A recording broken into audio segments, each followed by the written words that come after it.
Bread and Jam for Francis, written by Russell Hoban, pictures by Lillian Hoban.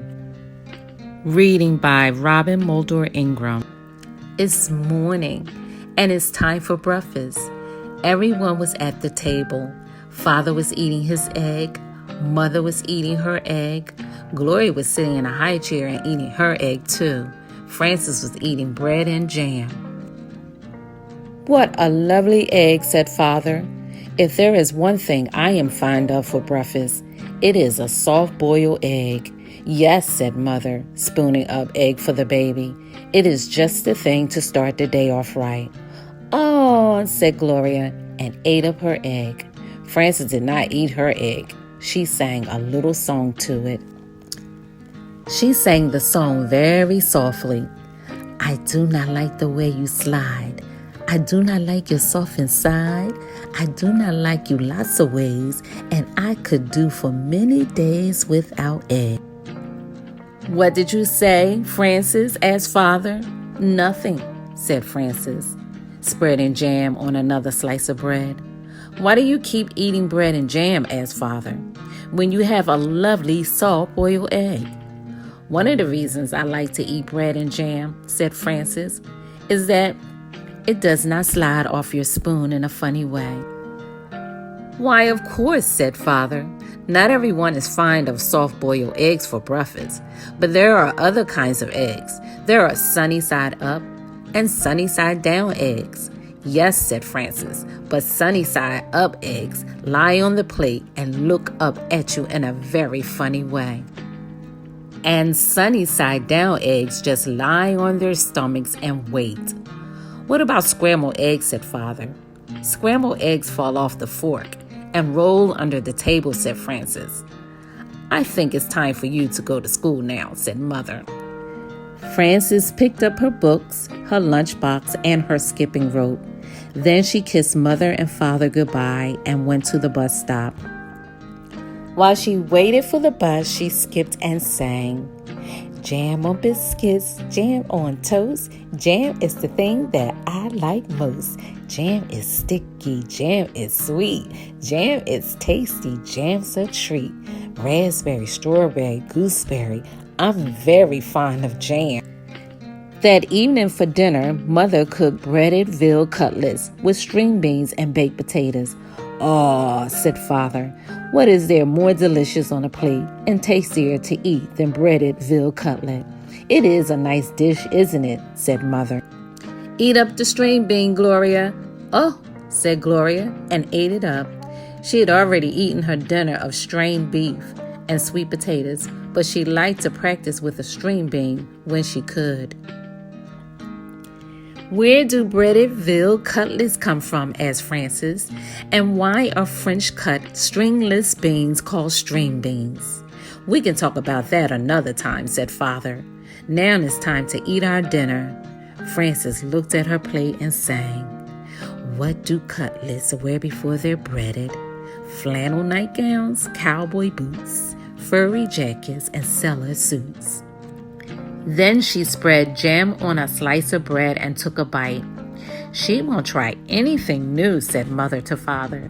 "She just eats bread and jam." "How do you know what you'll like if you won't even try anything?" asked Father. "Well," said Francis, "there are many different things to eat, and they taste many different ways. But when I have bread and jam, I always know what I'm getting, and I'm always pleased." "You try new things in your school lunches," said Mother. "Today I gave you a chicken salad sandwich." "There now," said Father to Francis. "Wasn't it good?" "Well," said Francis, "I traded it to Albert." "For what?" said Father. "Bread and jam," said Francis. The next morning at breakfast, Father sat down and said, "Now I call that a pretty sight. Fresh orange juice and poached eggs on toast. There's a proper breakfast for you." "Thank you for saying so," said Mother. "Poached eggs on toast do have a cheery look, I think." Francis began to sing a poached egg song. "Poached eggs on toast. Why do you shiver? with such a funny little quiver. Then she looked down and saw that she did not have a poached egg. "I have no poached egg," said Frances. "I have nothing but orange juice." "I know," said Mother. "Why is that?" said Frances. "Everybody else has a poached egg. Even Gloria has a poached egg, and she is nothing but a baby. But you do not like eggs," said Mother, "and that is why I did not poach one for you. Have some bread and jam if you are hungry." So Frances ate bread and jam and went to school. When the bell rang for lunch, Frances sat down next to her friend Albert. "What do you have today?" said Frances. "I have a cream cheese, cucumber, and tomato sandwich on rye bread," said Albert, "and a pickle to go with it, and a hard-boiled egg, and a little cardboard shaker of salt to go with that, and a thermos bottle of milk, and a bunch of grapes, and a tangerine, and a cup of custard, and a spoon to eat it with. What do you have?" Frances opened her lunchbox. "Bread and jam," she said, "and milk." "You're lucky," said Albert. "That's just what you like. You don't have to trade now." "That's right," said Frances, "and I had bread and jam for dinner last night and for breakfast this morning." "You certainly are lucky," said Albert. "Yes," said Frances, "I am a very lucky girl, I guess." "But I'll trade you if you want to." "That's all right," said Albert. "I like cream cheese with cucumbers and tomatoes on rye." Albert took 2 napkins from his lunchbox. He tucked one napkin under his chin. He spread the other one on his desk like a tablecloth. He arranged his lunch neatly on the napkin. With his spoon, he cracked the shell of the hard-boiled egg. He peeled away the shell and bit off the end of the egg. He sprinkled salt on the yolk and set the egg down again. He unscrewed his thermos bottle's cup and filled it with milk. Then he was ready to eat his lunch. He took a bite of sandwich, a bite of pickle, a bite of hard-boiled egg, and a drink of milk. Then he sprinkled more salt on the egg and went around again. Albert made the sandwich, the pickle, the egg, and the milk come out even. He ate his bunch of grapes and his tangerine. He then cleared away the crumbled up wax paper, the eggshell, and the tangerine peel. He set the cup of custard in the middle of the napkin on his desk. He took up his spoon and ate up all the custard. Then Albert folded up his napkins and put them away.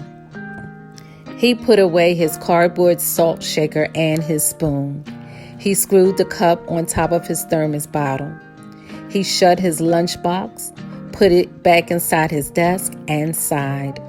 "I'd like to have a good lunch," said Albert. Frances ate her bread and jam and drank her milk.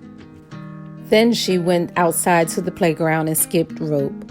She did not skip as fast as she had skipped in the morning, and she sang, "Jam in the morning, jam at noon, bread and jam by the light of the moon. Jam is very nice."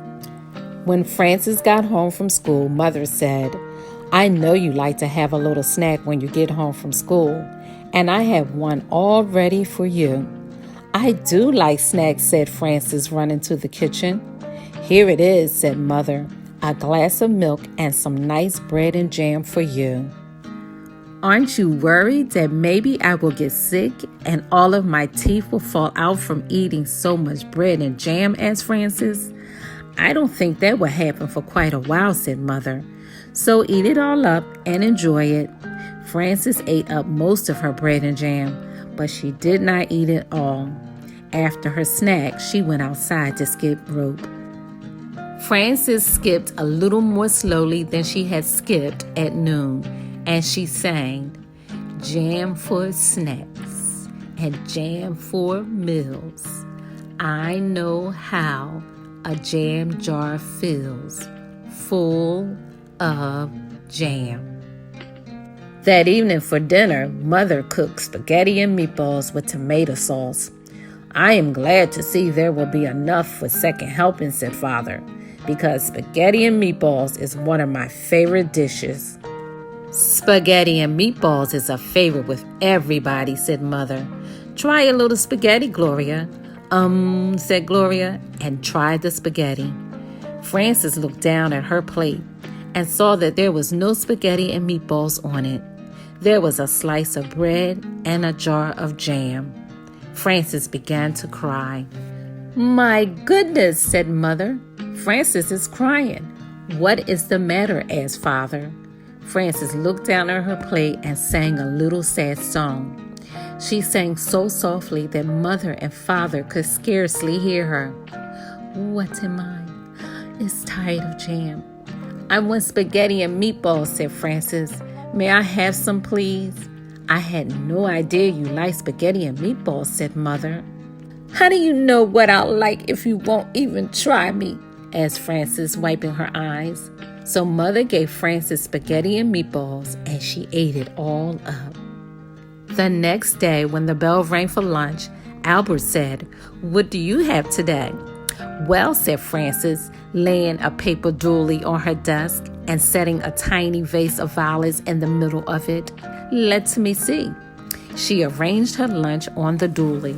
"I have a thermos bottle filled with cream of tomato soup," she said, "and a lobster salad sandwich on thin slices of white bread.